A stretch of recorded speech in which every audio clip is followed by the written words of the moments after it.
Bonjour tout le monde, Carlo Coccaro avec vous pour ce nouvel épisode de Cette semaine à l'école. Alors au Québec, les ministres de l'Éducation se succèdent à un rythme plutôt rapide. La dernière en poste, Maître Sonia Lebel, qui était récemment au Conseil du Trésor, est devenue la 12e ministre de l'Éducation en 20 ans. Et avec mon co-animateur Égide Royer, on va parler de ses principaux défis et des recommandations qu'on a à très court terme pour elle.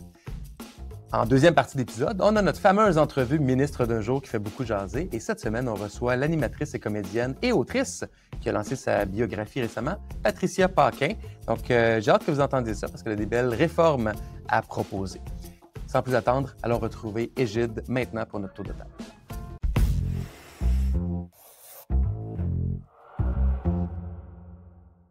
Égide Royer, bonjour, merci d'être là. Comment ça va, Carlo? Ça va très bien. Comment a été ta semaine, Égide? Ah, une semaine intéressante, là. J'ai beaucoup de suite. Ça a été la rentrée et par la suite, je travaille présentement sur une conférence importante que je vais donner aux parents du secondaire sur toute la question de la réussite ou comment améliorer la réussite de leurs jeunes au niveau du secondaire, les préparer au collégial.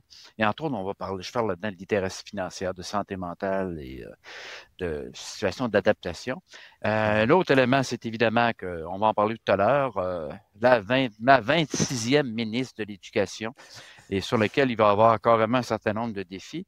Et un troisième élément qui apparaît intéressant, que j'ai porté beaucoup d'attention parce que je suis entre autres abonné au journal Le Monde, c'est le dépôt d'un rapport véritablement dévastateur qui a été à l'Assemblée nationale de France sur l'impact de TikTok auprès des jeunes. Et ça vaut la peine d'être lu. C'est le même TikTok que l'on a ici. Absolument. Les gens, ils m'en parlent beaucoup. On fait des directs avec l'organisme aidersonenfant.com auquel tu participes régulièrement, où les parents posent des questions. Et le thème du TDAH, le thème de l'attention, le thème des écrans, le thème des réseaux sociaux, des jeux vidéo revient tout le temps. Et les parents sont toujours extrêmement inquiets et du temps passé et des fois leurs enfants qui deviennent un peu comme des zombies avec les écrans. Ce que tu dis sur TikTok, je veux dire, beaucoup de gens ont peur de ça. Oui, ça va m'amener, de toute manière. J'ai fait une recherche au niveau des données, les plus récentes et les manières de faire. Donc, j'ai un certain nombre de recommandations que je vais faire aux parents.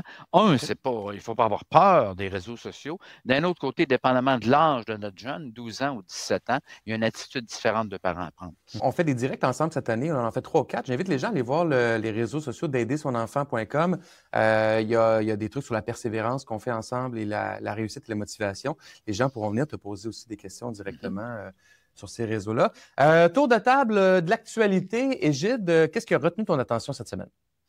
Bon, au niveau de l'actualité, je me suis moi-même retenu mon attention. J'avais donné une longue entrevue à la presse qui a été publiée aujourd'hui sur est-ce que vraiment l'école québécoise va aussi mal qu'on le dit? Et ce qu'on a dit, entre autres, Claude Lessard et moi, on était les deux là, qui ont contribué à cet article-là, cette entrevue-là.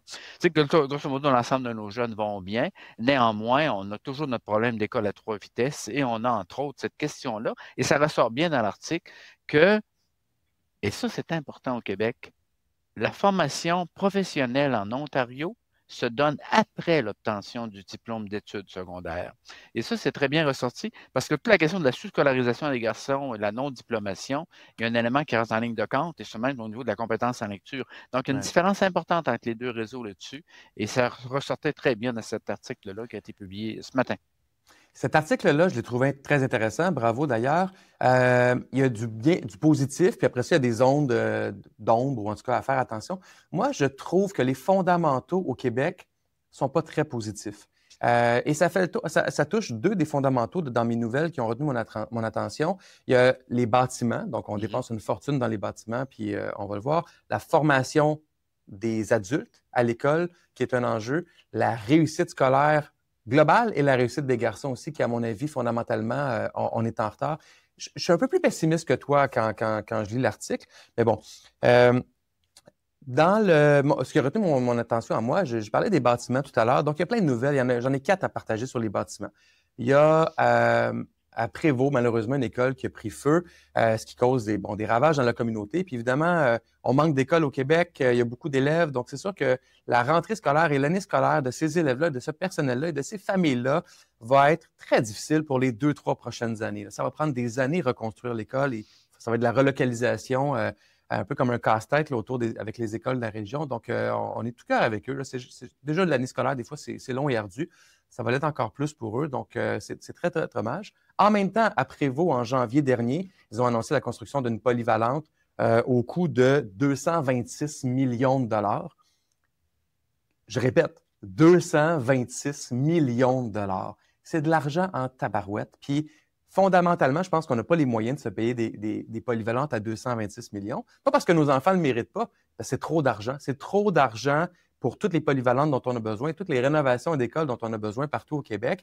Puis je pense qu'on est un peu dans une spirale de les critères pour bâtir une école sont tellement grands que ça coûte une fortune. Mais plus ça coûte cher, plus on nuit à la construction des écoles et à la scolarisation de nos enfants.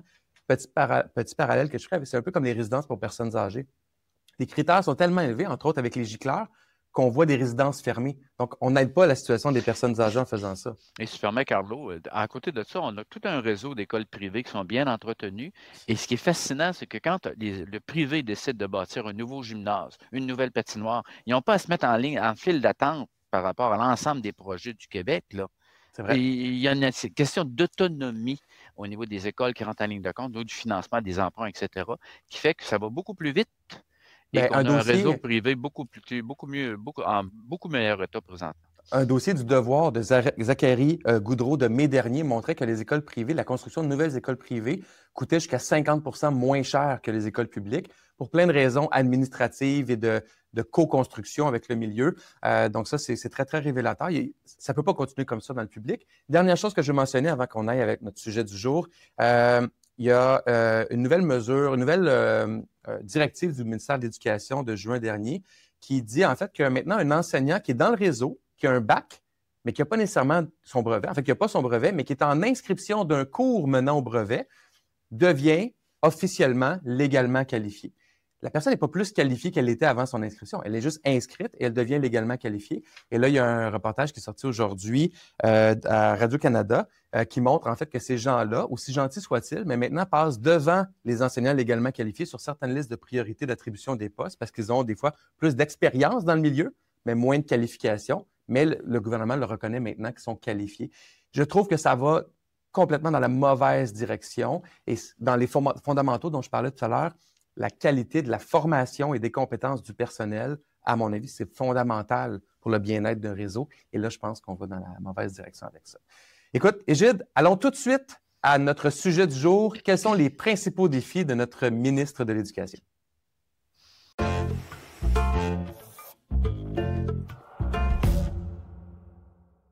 Cette semaine à l'école est une présentation des parcours parents exclusifs à aidersonenfant.com, la ressource la plus utilisée dans les écoles du Québec pour outiller les parents avec bienveillance.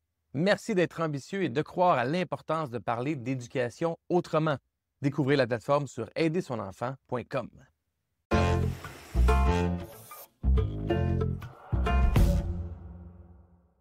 Égide, je l'ai dit en introduction, on a une nouvelle ministre de l'Éducation en Sonia Lebel. Je pense qu'avec ce balado sur l'actualité éducative, puis on veut rehausser le niveau des conversations en éducation, ce n'est que pertinent que de parler des principaux défis de Sonia Lebel. Alors, on en a dressé quelques-uns, toi et moi. Je te laisse commencer. Donne-nous un axe sur lequel elle devrait travailler rapidement. Outre le fait qu'elle doit assumer la gestion courante là, des dossiers, la gestion courante du système éducatif là, avec les centres de services scolaires, il y a un premier dossier qui est extrêmement important sur lequel elle pourrait travailler tout de suite parce qu'elle a à peu près une année devant elle et qui ne coûterait rien. C'est celui, conjointement avec sa collègue de l'enseignement supérieur, de mettre sur pied un comité consultatif, même, c'est pas une commission d'enquête, mais pas loin, là, sur le fait d'être capable de faire le portrait de ce qui se passe au Québec au niveau des services aux élèves handicapés et en difficulté, qui sont rendus de 280 000 au primaire, secondaire, et au collégial, on est rendu à 15 % des élèves en situation de handicap. Donc, c'est les mêmes jeunes. Donc, il est grandement temps qu'on fasse un portrait global de ce qui se passe, comment on dépense les sommes importantes qui sont consacrées à ces jeunes-là, oui. C'est quoi le facteur d'efficacité, et que par la suite, elles puissent venir avec des recommandations précises et aller en élection là-dessus. Ça pourrait être un dossier comme tel de l'éducation, ça, d'ici un an, là, lorsque les élections arriveront. Et c'est le genre de démarche qui ne coûte rien, qui est extrêmement importante. Notre politique d'adaptation scolaire date de près de 27 ans. Et c'est pourquoi j'aime ton idée, Gide, parce que Autant l'éducation était la priorité de François Legault à son premier mandat, autant il a mentionné dans une entrevue récente que l'éducation n'était pas sa priorité pour cette dernière année avant les élections. Alors, la ministre Lebel est dans des souliers un peu différents de ses deux prédécesseurs, parce que là, c'est plus une priorité. On parle d'autre chose, on parle de laïcité, on parle d'économie. Alors, je pense que cette idée-là d'un peu je ne sais pas si tu appellerais ça des états généraux, mais en tout cas, ce forum-là de réflexion primaire, secondaire, cégep, université, permettrait aussi de recadrer l'importance de l'éducation pour la prochaine élection, parce que c'est probablement le maximum qu'elle peut faire d'un point de vue de perception aussi, la ministre. Oui, de le faire. Et de faire de toute manière en dehors des groupes d'intérêt de type syndicats, partis politiques ou gouvernement. C'est vraiment d'être capable d'avoir un état de la situation où l'opinion des parents et des jeunes va être extrêmement important.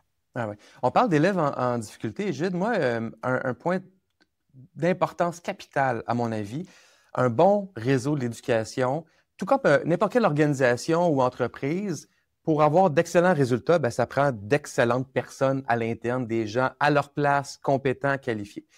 En éducation, il y a un enjeu, là, il y a des pénuries, puis en plus, il y a de plus en plus de gens non légalement qualifiés. Moi, je lui dirais, Madame Lebel, portez attention au bien-être de votre monde et au soutien pédagogique de votre monde. Autant ceux qui sont qualifiés de ceux qui ne le sont pas, c'est essentiel. Et là, il y a des coupures qui ont été faites là, depuis juin dans les centres de services scolaires et les écoles, entre autres au niveau des conseillers pédagogiques et des récits qui sont ces regroupements-là pour former les enseignants. Revenez en arrière. Redonner de l'argent pour ces personnes-là qui sont fondamentales pour soutenir les enseignants, les enseignantes, les orthopédagogues dans le réseau. Ça ne coûte pas une fortune. On ne parle pas de 150 millions, là, les conseillers pédagogiques. Puis ils sont essentiels au bien-être et à la qualité de l'éducation et ensuite à la réussite de nos jeunes. Ah, tout à fait raison. Et à ça, de toute manière, on pourrait très bien, par rapport à toute la situation de l'accueil des nouveaux enseignants là, qualifiés ou sur le point d'être qualifiés, on pourrait revenir de toute manière avec une autre forme d'étude, une forme de réinvestiguer ou réanalyser la pertinence d'avoir un ordre professionnel d'un enseignant, de manière à avoir un organisme neutre qui détermine qui est qualifié et qui n'est pas qualifié pour exercer la profession d'enseignant. Et là, ça nous sortirait des conventions collectives, ça nous sortirait aussi des universités et ça nous sortirait aussi du ministère, dans le sens que c'est un organisme neutre pour protéger la qualité de l'enseignement. Mais ça, c'est un autre dossier qui est plus long. Gilles, ça n'arrivera jamais cette année. Ça prend du capital politique pour faire ça. Et la CAQ, à son premier mandat, en avait, puis ils ne l'ont pas fait. À leur deuxième mandat, ils ont eu une super majorité. Ils ne se sont pas lancés là-dedans. Il n'y a aucune chance qu'ils fassent ça cette année. Il en a néanmoins que plus on a des situations là, d'enseignants plus ou moins qualifiés, peut-être qualifiés, à un moment donné, ça prend un organisme qui tranche en disant qui l'est pas. Absolument. Et ce qui m'amène à mon deuxième mandat, là, aux deuxième question très importante pour laquelle il n'y a pas ça ne coûtera rien encore là. On ne peut pas tolérer, j'en mentionnais dans un article de la presse ce matin, on ne peut pas tolérer d'avoir un écart de 10 points de pourcentage au niveau de la réussite à l'école entre les garçons ontariens et les garçons québécois. Encore là, ça va prendre une forme de commission d'enquête ou, en tout cas, de commission consultative qui va faire le tour de la province pour déterminer quelles sont les variables, autant au niveau de la recherche que de la pratique, qui viennent favoriser une meilleure réussite scolaire des garçons ou d'aller contre la situation de sous-scolarisation des garçons. Et dans ce contexte-là, c'est encore une autre situation qui ne coûterait rien et une autre action qui ne coûterait rien qui pourrait débloquer sur des recommandations. Et si on voulait faire le pendant, il faudrait faire la même chose avec tout ce qui touche la question de la santé mentale et de la première soin en santé mentale au secondaire. Et là, ça toucherait les filles davantage que les garçons si on voulait balancer les deux dossiers. Ma dernière recommandation à la ministre Lebel, on en a parlé lors du premier épisode du balado, cette notion-là de prévisibilité dans le réseau. Et j'ai eu la chance de parler à 5 directions ou directions générales adjointes de centres de services scolaires au Québec dans les 2 dernières semaines. Et de façon unanime, ils nous disent tous la même chose. Ils nous disent, les dernières semaines ont été terribles. Donc, stress, incertitude, il a fallu couper. Là, on arrive à un moment où on peut s'engager à rien. Donc, on doit juste faire le minimum avec les ressources qu'on a. On ne peut pas dépenser un sou de plus. Souvent, ils nous disent, il nous reste encore 2 millions à couper, 3 millions à couper. Donc là, on revient avec les conseillers pédagogiques et les autres adultes qui ne sont pas nécessairement en contact direct avec les enfants, mais qui sont utiles aussi parfois ou souvent, qui sont coupés. Et en plus, les règles d'attribution de ce réinvestissement-là de 540 millions promis par le ministre Drainville avant son départ, et conditionnel. Les conditions, c'est quoi? Le réseau va les connaître le 30 octobre prochain. Donc là, on est dans un flou, un océan de flou. Et une chose que devrait faire la ministre Lebel rapidement, c'est clarifier la situation budgétaire et les règles budgétaires et les conditions de façon à ce que le réseau puisse agir rapidement. Parce que sinon, on va être dans des mois à être sur une forme de pilote automatique qui régresse. Et ça, ça nuit spécifiquement et directement aux élèves maintenant. Tu as tout à fait raison. Et Mme Lebel a l'expertise, l'expérience, le genre d'habileté conceptuelle là, pour être en mesure justement de donner des réponses claires à ça. Si on regarde sa carrière, le type de formation qu'elle a et les rôles qu'elle a tenus.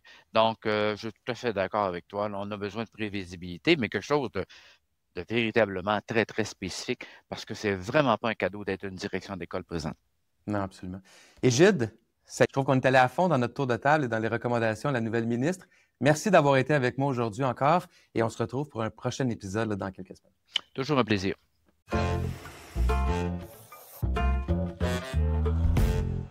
Notre entrevue de la semaine vous est présentée par WorkU qui met en valeur celles et ceux qui s'engagent pour l'inclusion et la réussite des élèves ayant des troubles d'apprentissage. Découvrez WorkU sur nureka.co.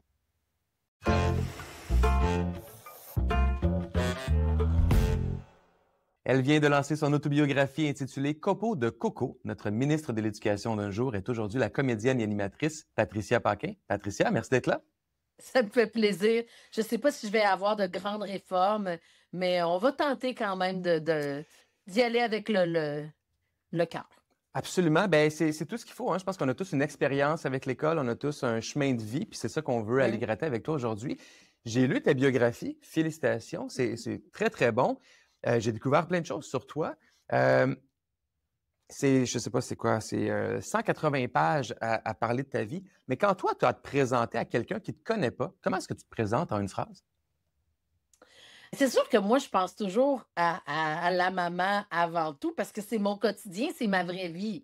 Ouais. Alors, maman de 3 enfants, ça va de Florence, 10 ans, Gabriel, 15 ans et Benjamin, 23 ans. Et trois spectres, et le mot est bien choisi, trois Ouais. spectres, 3 défis différents, mais qui me comblent totalement. Et professionnellement, on pourrait dire comédienne, animatrice, humoriste et Ouais. entrepreneur.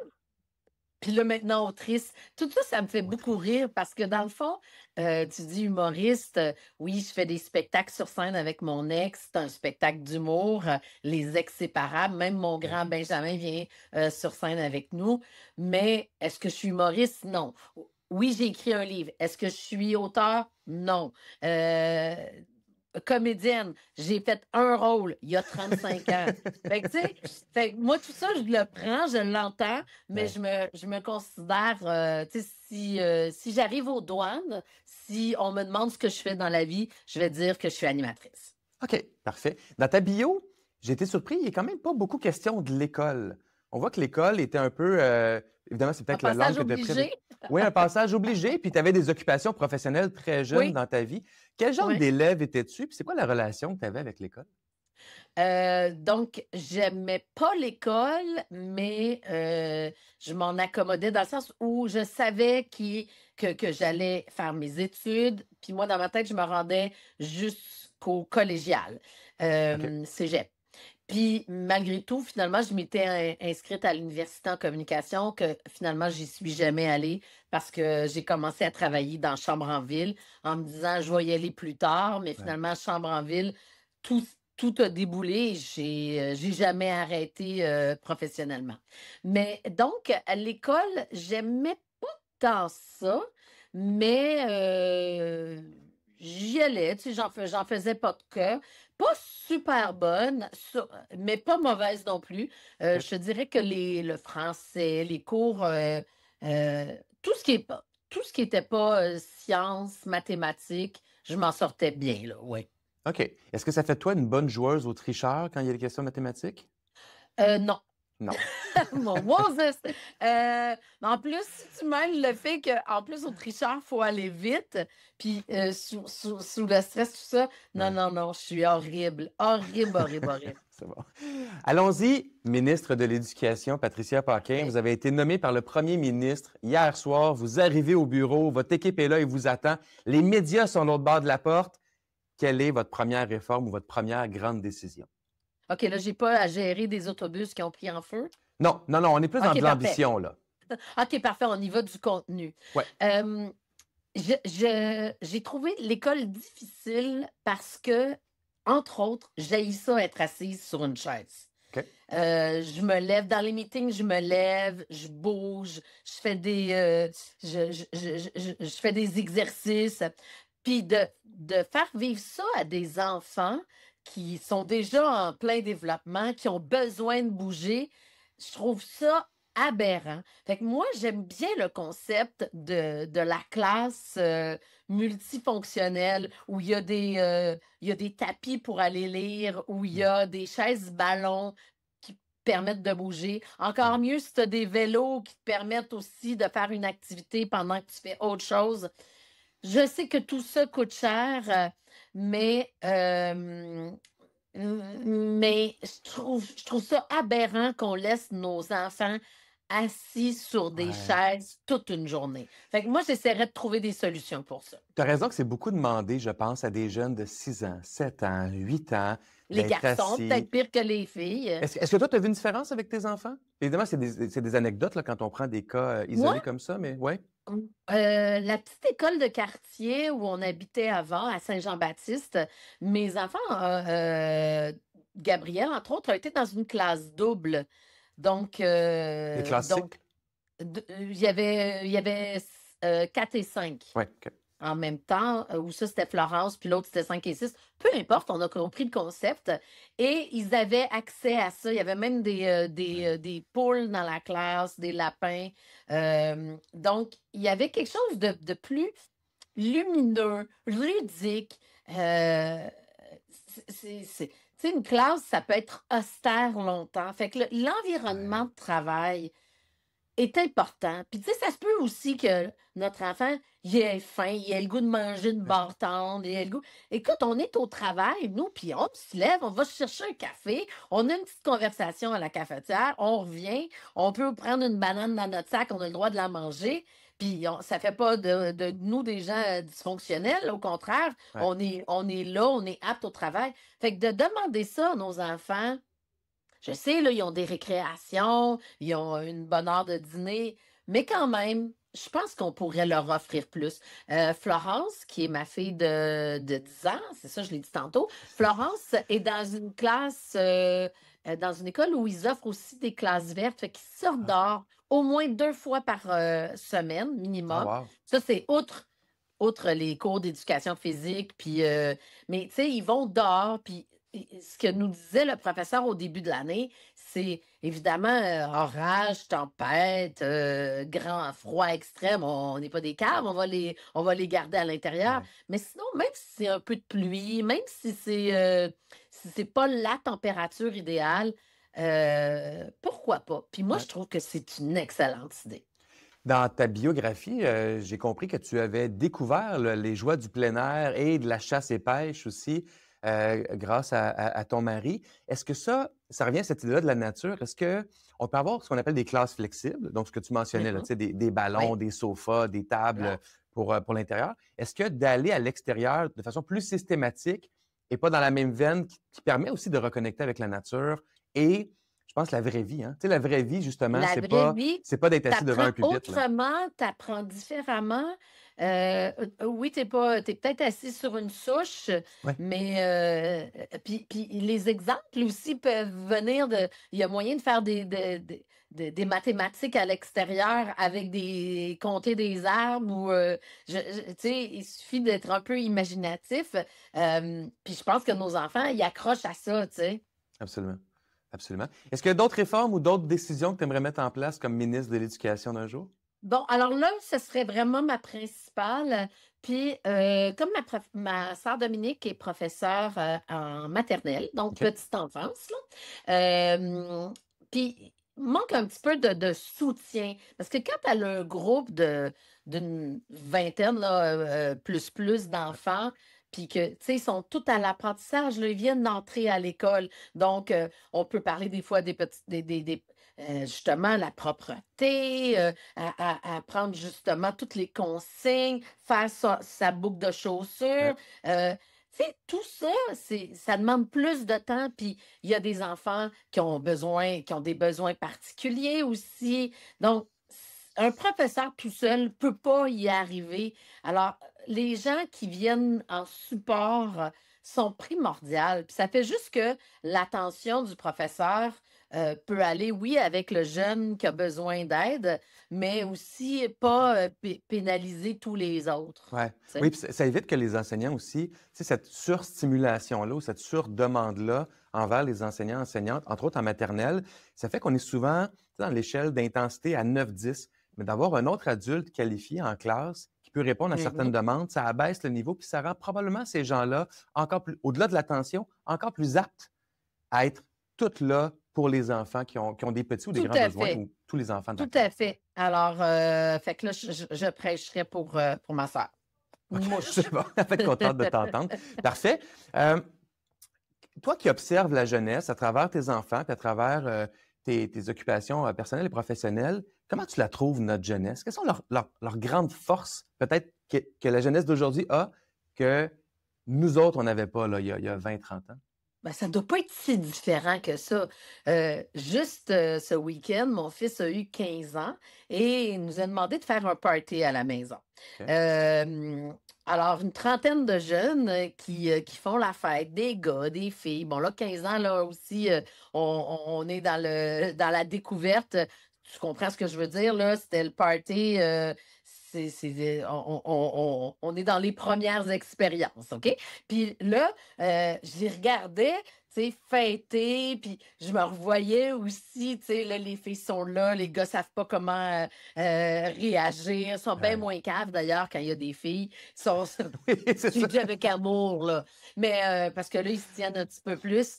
Je les regardais, puis je me dis, oui, j'ai fait la même chose, exactement la même chose. Demander aux parents de partir parce qu'ils veulent pas Ouais. avoir l'air des enfants, mais dans le fond, c'est encore des enfants, tu sais, faut les tenir quand même. Fait que, Ouais. d'une part, je trouve que ils n'ont pas tant changé. Euh, Puis comme maman, ben, je les regarde, puis je les trouve beaux. Tu sais, quand tout est en train d'émerger, la personnalité, les premières expériences. Je parle aussi de ma petite de 10 ans là, dont la personnalité, on On la capte là, découvre. Ouais. ce qu'elle va devenir. C'est formidable, c'est formidable. Puis moi, je trouve qu'on est privilégiés, oui, comme parents, mais tu sais, j'imagine que pour les professeurs, c'est la même chose. De voir tout ça Mm. émerger, ça en est même touchant. C'est Puis, vrai. tu sais, j'ai regardé les jeunes qui disaient, Madame, avez-vous besoin d'aide? Ah, laissez-moi, je vais le faire, ça. Tu sais, Ah ouais. sont cute, sont vraiment cute. C'est dans ces moments-là, souvent, comme parents, on est fiers. Tu sais, des fois, le quotidien est lourd et rugueux, mais quand on Oui. les voit avec d'autres ou dans la vraie vie, L'interaction, puis là, on puis voit aussi leur ce que vrai. les autres.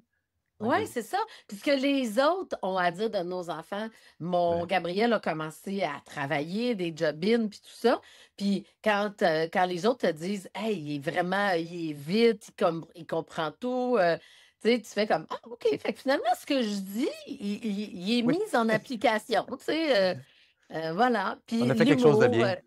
Oui, tout à fait. Puis l'humour aussi. Moi, je me rappelle tu sais, mon Gabriel, il est plus comme son père. Tu sais, c'est un garçon plus sérieux, parle pas pour rien dire. Tu sais, je disais comme son père, là, pas comme sa mère. Puis quand je suis arrivée une rencontre de professeur, puis que le professeur m'a dit, mais il y a beaucoup d'humour, votre enfant. Il dit, c'est celui qui comprend le plus mes jokes. Puis il y a toujours le petit sourire en coin. Oh, la Mm. fierté de la maman. Là, j'étais contente. J'étais Il là. y a, finalement, il y a un petit Il a, peu de moi, finalement, il cet a enfant-là. développé Ouais. quelque chose qui m'appartient. Ça serait quoi, selon toi, Patricia, le plus grand défi que cette génération-là de jeunes va devoir affronter dans leur vie? Tu sais, on n'arrête pas de chialer contre les écrans, puis bon, les réseaux sociaux et compagnie, mais Puis l'intelligence artificielle qui en est à ses balbutiements, mais on voit combien ça peut être utile tout Ouais. en étant en même temps, oh my God, on s'en va où avec ça? Fait que moi, je pense, puis ils sont armés parce qu'ils ont grandi avec ça. Fait que moi, je pense que ça va être un atout pour eux, OK. tout ce qui est informatique. Puis les réseaux sociaux, ben, c'est peut-être une passe. Peut-être que, tu sais, je sais pas quel serait le pendant pour nous, les jeux vidéo. Tu sais, moi, c'était beaucoup la télévision. Puis, Ouais. tu sais, les gens étaient là, ah, la télévision, faut pas que les jeunes en écoutent trop. Puis, tu sais, je le dis dans mon livre, à ce compte-là, moi, je serais une plante verte aujourd'hui parce que j'ai beaucoup regardé la télévision. Beaucoup, beaucoup, beaucoup. Fait qu'il faut leur faire confiance, puis Mhm. il faut, oui, c'est à nous à mettre des balises, mais moi, je pense qu'il faut leur faire confiance, puis au contraire, tout ça sera un atout pour eux parce qu'ils ont baigné là-dedans. OK. Madame Patricia Paquin, ministre de l'Éducation d'un jour, votre journée se termine, vous êtes en classe, vous êtes allé faire une visite, serrer des mains pour prendre des photos pour les Kodak puis les journalistes. Tout le monde est parti, puis vous décidez de laisser un mot au tableau pour les jeunes quand ils vont revenir le lendemain matin. Quel mot, quelle phrase est-ce que vous écrivez au tableau? Bon, moi, je laisserais pas une phrase, là, j'essaie de penser vite en même temps, heu, trop moralisatrice. Quoique, moi, ma mère était professeure de diction et puis, donc on apprenait des fables, OK. les fables de La Fontaine. Puis là, je rigole parce que, cette fable-là, d'habitude, je la dis quand je suis saoule. Bon, comme si j'étais saoule à tous les vendredis soirs, là, vous comprenez? C'est une fable que j'avais apprise petite, qui était Le laboureur et ses enfants, donc de Jean de La Fontaine. Puis peut-être que je pourrais leur laisser la fable parce qu'en bout de ligne, ce que ça dit, c'est que le père, avant de mourir, il dit à ses enfants, je veux vous le dire, là, il y a un trésor de caché sur le terrain. Fait que faites ce qu'il y a à faire pour le trouver parce que vous êtes les seuls à le savoir. Fait qu'évidemment, le père, il meurt et là, les enfants vous labourent le champ de ça, de là, partout, si bien qu'au bout de l'an, il en rapporta davantage. Pourquoi? Parce qu'ils ont appris que labourer un champ, c'était un trésor parce que ils ont eu les fruits de leur Hmm. récolte, le travail finalement. Donc, peut-être que je ferai un petit lien comme ça.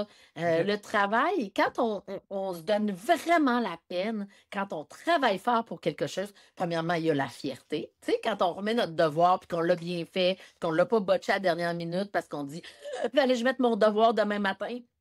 On Tellement. est fiers, on est content de notre recherche aussi, tu sais, puis d'avoir accompli quelque chose. Fait que, faut que les jeunes, ils comprennent que cette fierté-là, ben, elle vient avec des résultats. Puis des résultats, ben, on a de quoi être fiers.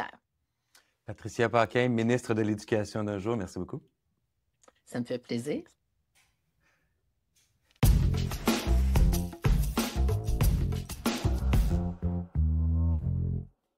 Alors voilà, c'est un bel épisode riche en actualités et en conseils pour la nouvelle ministre de l'Éducation, Sonia Lebel, et aussi en inspiration avec notre ministre d'un jour, Patricia Paquin. Alors on se quitte toujours avec la même conviction, l'éducation, ben, c'est l'affaire de tout le monde. Abonnez-vous pour manquer aucun épisode et on se retrouve la semaine prochaine. Bye.